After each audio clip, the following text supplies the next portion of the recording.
Я достар, біз Америкада тұрып жатқан қазақ бауырларымыздың тұрмыс тіршілігімен таныстыру үшін үйлерін аралайық деп шештік. Осы мақсатта біз бүгін Иллинойс штаты Чикаго қаласының маңындағы Маунт Проспект қаласындамыз.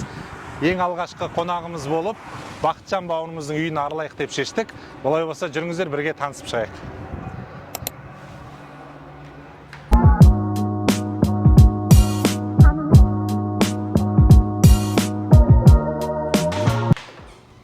Ал, қош келдіңізге. Ассалаумағалейкум. Қалайсың Бақа? Жақсы аман. Ал, үйіңе қонақ болып келіп қалдық. Иә, қош келдің. Күтпеген жерден. Иә. Жүр таныстырайын саған үйге. Енді үйіңе сен жалпы Чикагоға жақында келдің көшіп? Иә. Осы үйге көшіп келдің. Мына үй жалпы қашан ашылған үй бұл? Қашан салынған үй? Шатыспасам 1 жыл бұрын салынған үй. Біз жаңадан болып кірдік бұл үйге. Яғни бізге дейін ешкім тұрған жоқ біздің бұл пәтерде. Бізге ең бірінші осы неге бұл үйді таңдадық? Себебі бұл үйдің яғни тұрған жері районы жақсы да. Орналасқан жері. Біріншіден ол безопасный, таза. Енді бұны жерде не бар? Жақын жерде трейн, яғни метро жүреді, қалаға дейін баруға болады. Екіншіден мектеп рейтингісі жақсы.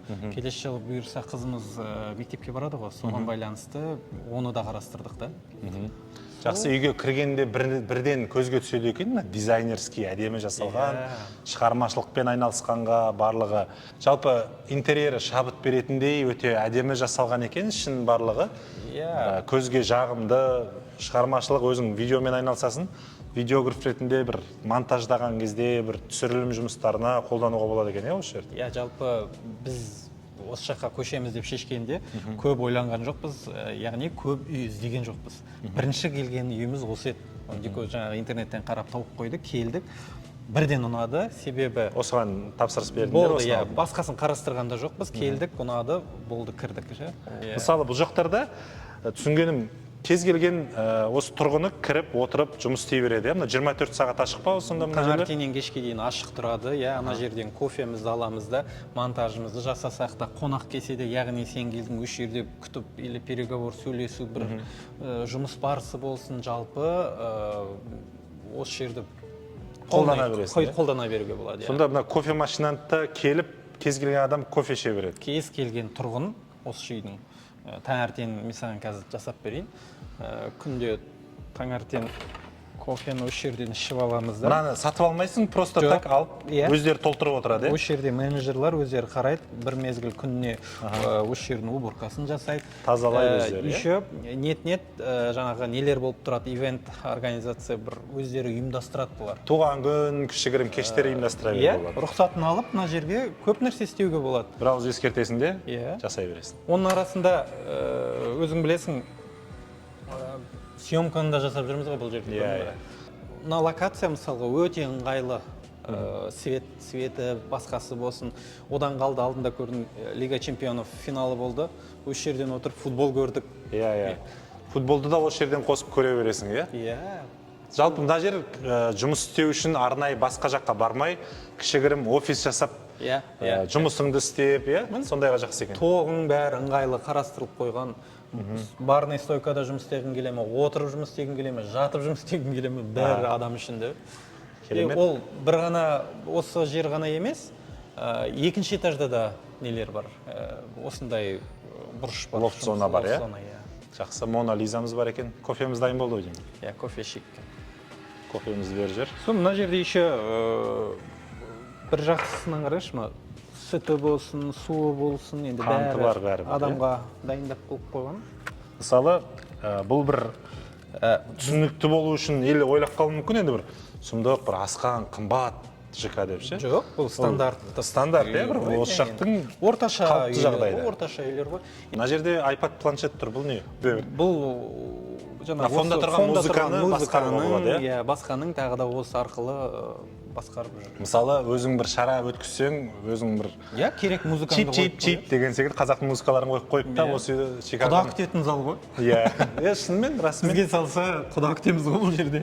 Жүр енді ары қарай да аралайық. Мына жерлер отырғанға да керемет екен. Ноутбукты қойып та жұмыс істегенге де жақсы, Мынау келген қонақтарға болсын, жаңағы рабочий дәретхана, енді бұл да керек дүние ғой. Иә, үйге кіріп әуре болмайды ешкім, иә, сырттан үйге жүгіріп жүрмейді. Американың қалыптасқан осы почтовый мәдениеті ғой, бұл жерде білесің, қарашы Асеке, қаншама дүние жерде шашылып жатыр ше. Бұл бір жұрт осы тұрғындардың заттары. Ешкім тиіспейді, өзіңнің іздейсің, мысалға маған келетін хат болса, или тапсырыс ұрлап кетпейді ғой сонда. Ұрламайды ешкім. Далада жатады. Камера жата ма, или не үшін ұрламайды бұл жақта? Мәдениет сондай. Мәдениет сондай. Иә, бұл далада да жатады. Даладан әкеп адамдар кіргізіп кетеді. Бұл жерге кіргізгеннен кейін менеджерлер мына жер деген толып кетеді ғой. Бұл жерде жатпау керек қой негізі. Оны кілтін алады да менеджерлер мына жерге қойма. Мынау әзірге ереттеді, мына қоймаға келіп менеджерлер еттейді, иә? Иә, мына әрбір этаж, әркімнің өзінің заттары тұрады. Мысалы, менікі 5-ші этаж бар.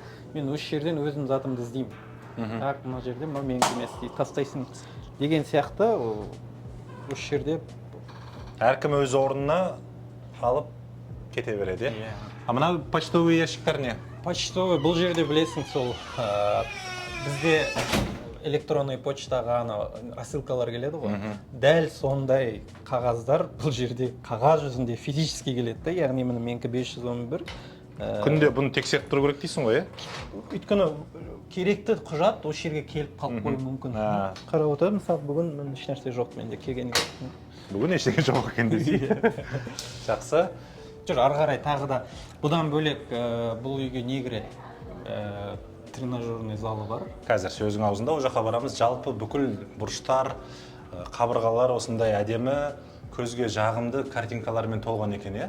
Бұның барлығы негізі адамға күшті көңіл күй беру мақсатында да жасалған секілді. Мынаған тоқтала кетейікші. Мысалы, мынау жай ғана бір қаңылтырлармен жасалған да. Біздегі профнастил секілді. Творчество ғой. Чикаго дей салған, Нью-Йорк деп карандашпен жасалған, бір балаларға беріп, мәңдер жасаңдар деп бере салған. Черновик сияқты, иә? Бірақ қараш, кірген кезде қандай жағымды дей ма, қалай дейді, қалай деп айтса болады. Көзге күшті көрінеді екен. Енді мынау монитордың бір күшті қасиеті, бұл жерден келетін, мына жерде жаңа айттым ғой, трейн бар деп. Метро бар деп. Метроның расписаниясы осы жерде ертең қысты күндері Чикаго салқын ғой. Сол кезде далаға шығып дірдектеп тұрмай, осы жерден отырып, расписаниясын 5 минут қалды деп шыға салуға болады. Тамаша, міне көрсетші. Мысалға, міне 1 сағат, 1 минуттан кейін 60 минуттан кейін 9 минут уақыттары кетіп тұр да, қай жаққа баратыны бәрі осы жерде. Тамаша екен. Сол сыңғайлы да.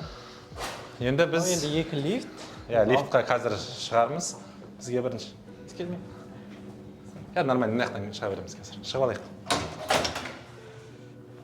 Жүр, Асеке, тағы да жаңағы айтқан спорт залды көрсетейін. Шағын бұл тұрғындарға арналған. Бұл жерде жалпы кіре бересің. Қатты бір үлкен зал емес, бірақ керекті міне беговая дорожка екеу, велодорожка, тағы темірлері, гантель, эллипсоид бар екен. Барлығы бар да, бүкіл адам үшін жасалған. Бір жақсы нерде йогамен айналыссаң. Мына гантельдер барлығы орнында тұр дейсің ғой. Иә, бұл ең несі, бұл жерде енді мысалға келіп дайындалып жүрмін ғой өзім арасында. Денемнен көрініп тұрған шығар. Көрініп тұр. Ең күштісі, жаңағы ана жерде влажная салфетка бар. Адамдар көрсетіп жүрсің. Мысалға айтайыншы қазір. Мысалы дайындалып болдың, иә? Иә. Мысалға дайындалып болғаннан кейін, осы мәдениет ұнады да маған.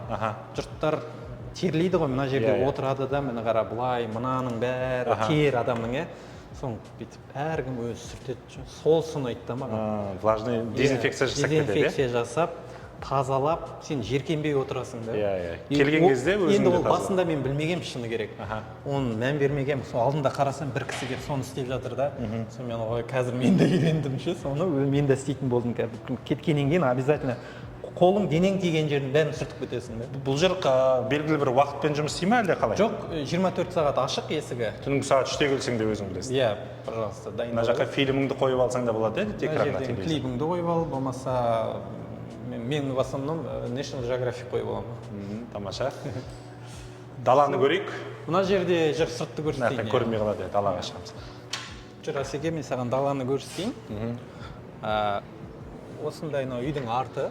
бағана главный ходтан кірдің, үйдің арты болып саналады. Бұл жерде барбекю зона бар. Достармен болсын, қонақ кім болсын, өзімізді кешкісін газбен бір жақсы, от жағып, еш нәрсе әуре болып керек емес. Мына жақта кез келген уақытта өздерің тоже отырып, тамақтарын жасап, кешкісін мына жерден жарық түседі, мына жер жап-жарық. Сол тұрғындарға арналған бұның бәрі. Мына жерден мысалға от жағып әуре болмайсың. Бұрай саласың, өзі жасалдына береді. Мысалға лап ете қалып көрін ба? Оты жанды, Оты жанды. Қыздырып. Етіңді әкелесің, қыздырасың да жасап жей бересің. Аптасына бір мезгіл кемі ет жеп тұрамыз осы жерден. Мына жерде мына теннис, шағын теннис қой енді. Теннис алаңқайы. Жатпайды. Бала-шағамен ойнап тұрғанға жақсы екен, Балаларды кіргізіп жүреміз, осы жерде өздері доп теуеді, одан машинасымен ойнап, теннис ойнайды арасында дегендей. Мынау машина, сенің көлігің осы паркингте тұра ма? Жүр, ана жерде орын бар, көрсетейін. Негізі, мына көрдің, жер асты паркингі бар. Бұл мен келген кезде орын болмай қалды да, сондықтан мен пока далада қоям.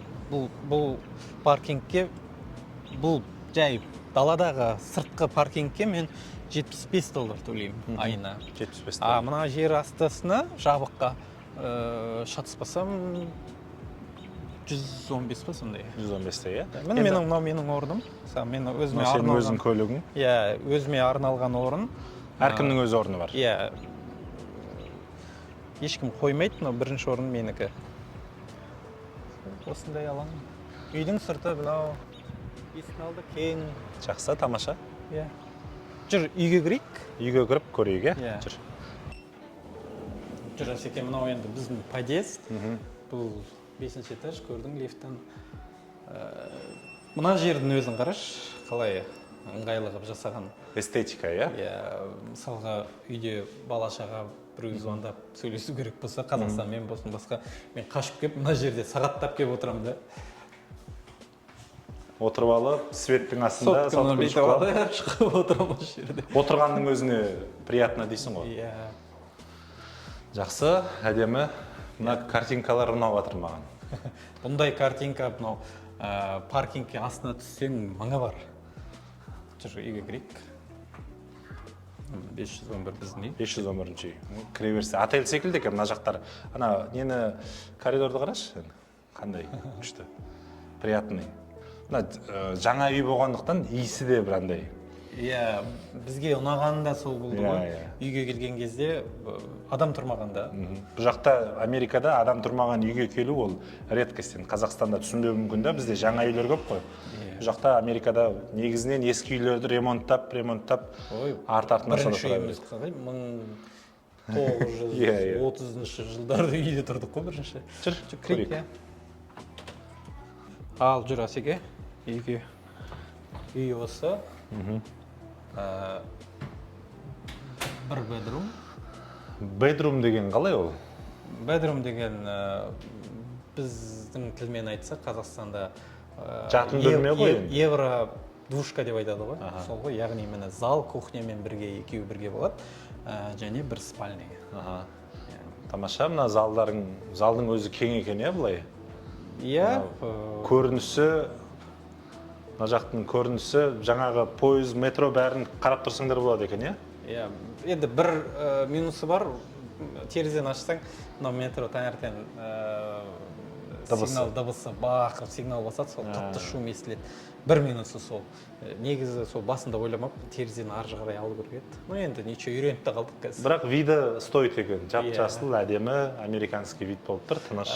Байқағандай көрін, патологы биік. Патолог неше мына? 3-те? Бір 3 болады ау шамамен. 3-тен биік ау, 3-те 28. Обычно білесің, бірінші келгенде бізде үйіміздің төбесі мынандай ақ болатын. Сәл секірсең бас тие ма? Бұл үй кең, ауасы кең, солысы жақсы болды және қабырғасы аппақ. Сендер мына үйге кірген кезде, жалпы мен білемін, ешқандай жиһазсыз, ешқандай дүниесіз былайша айтқанда тыржалаң ашып береді, бұл мебель болмайды ғой бұл жерде. Өзің келгеніңе жақында ғана болды. Мынаның заттардың бәрін қайдан алдың, қалай алдың? Негізі мынау кілемді жаңадан сатып алдық. Себебі біз бұрынғы үйде карпет болатын еді ғой. Иә. А мына үйді қазір әдейі карпеттен қашып, осындай ламинат қылып алдық та, сондықтан клемді алдық. Клемнің өзі бір қызық болды. Бұл жерде размерін білмейсің ғой, бұл жерде инч дейді, дюймдар ғой. Біз метрмен сонымен шатысып біреуін алып әкелсек, мынандай қылып қойған ғой, мына жерге кішкентай ғана. Заказ бердіңіз. Оны спальныйға төсек қойдық. Диван жақсы екен. Диванды шамамен $470 ма, сондай қалдық. Бұның да бір қызық историясы бар. Тапсырыс бердік Амазоннан. Сонымен келді деді да астына. Астына барсам, мынандай кішкентай ғана коробка тұр ғой. Жаңағы біз түскен жерде. Астында қарасам, мен жеп-жеңіл енді бір айтарлықтай диван представить етіп жүрмін ғой, бір 4-5 коробка келеді деп.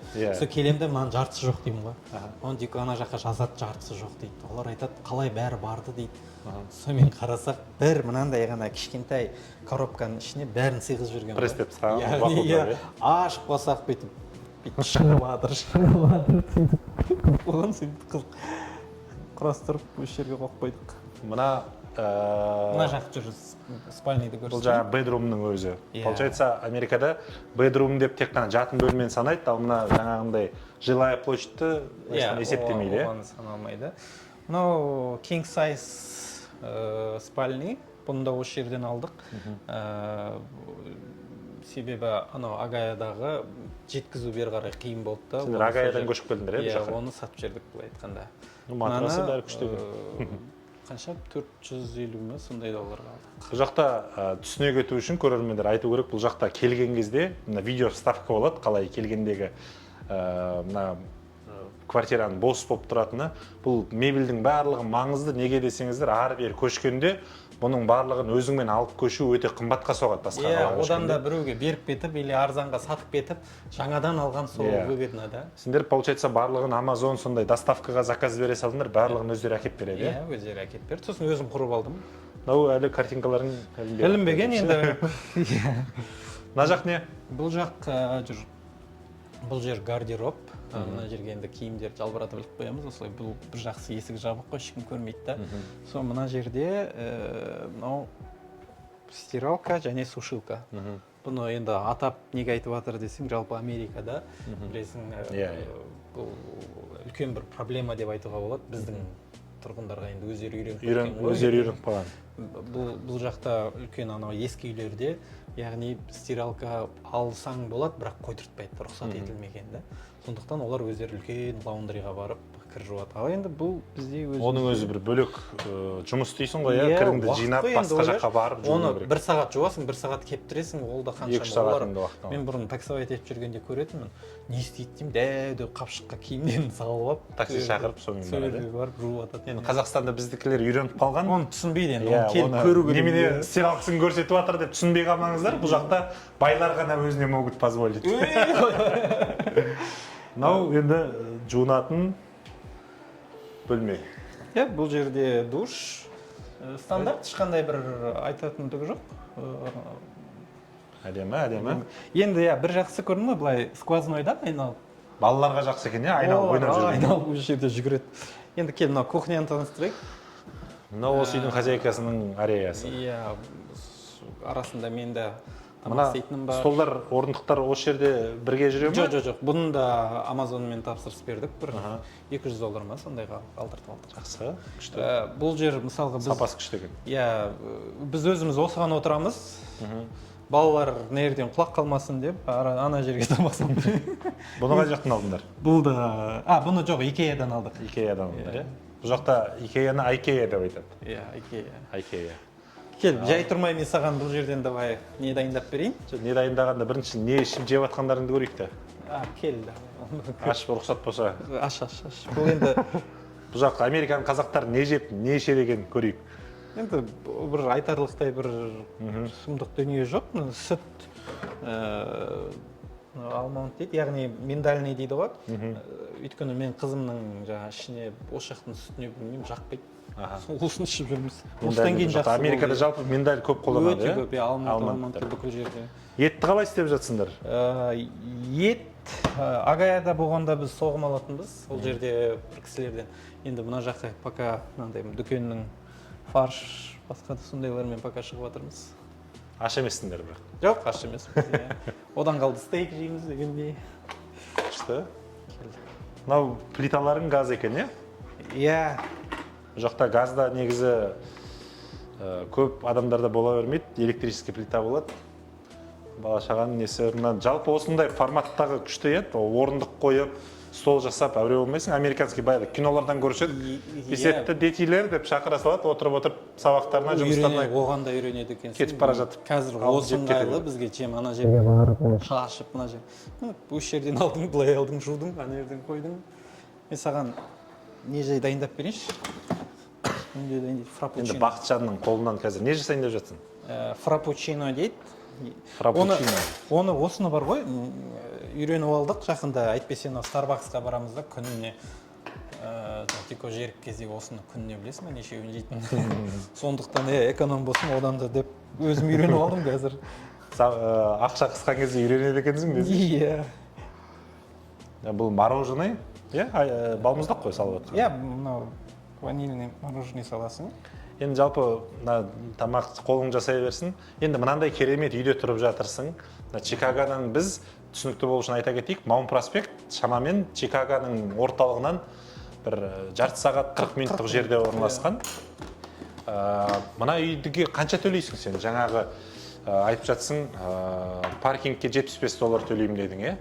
Мысалы жаңағы астындағы удобстволарын көріп жатырмыз, спорт залы бар, кофе істегің, любой уақытта барып іше бере аласың. Мынандай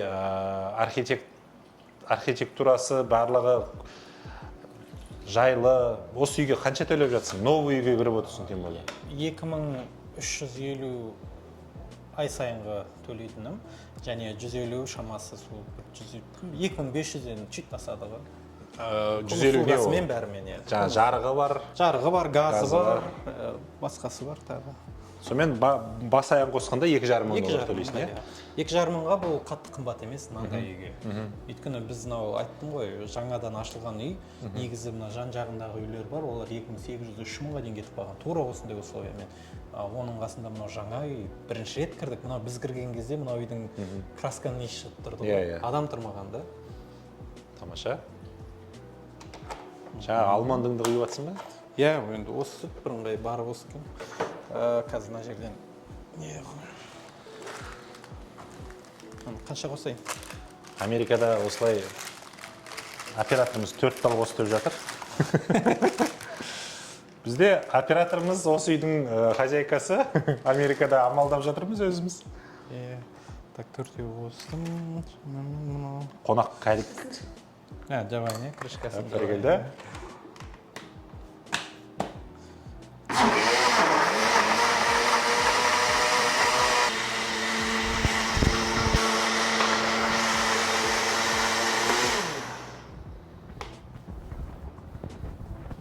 Дайын болды. 20-30 секундта дайын болады дейсің ғой,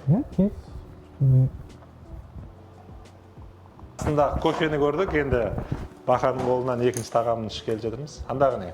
Сливки, Взбитые сливки дейсің ғой. Жігітке жет өнерді аз. Келесі келгенде мен саған плов жасап берем. Нан аштып, айран үйтіп. Айтпақшы, Бақытжан Америкаға келгелі бері нан аштады, плов жасайды, стейк үйренген, айран үйтіп жүр. Оның бәрі осы жаққа келіп үйрендім демеймін, бұрыннан білетін дүние ғой просто. Мына жақта шеберлігін шыңдадың ба? Иә, дәмін көр. Ал бісміллә, дәмін көрейік Бақытжанның қолынан.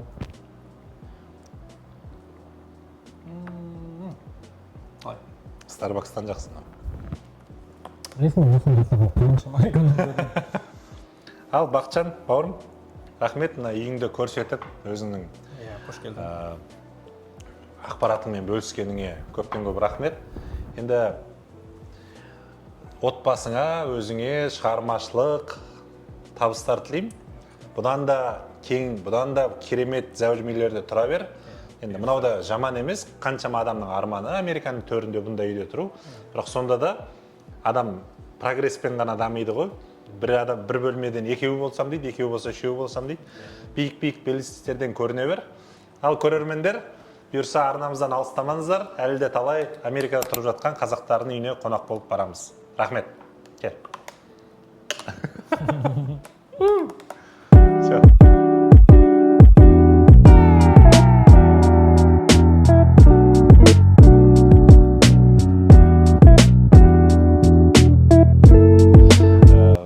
шабыт беретіндей, оппа, оператор, жұмыстан шығасың дұрыстап. Енді мына жерді... Мәселен, айта кетейін, мысалға, мынау жастық деп ше. Жоқ, мына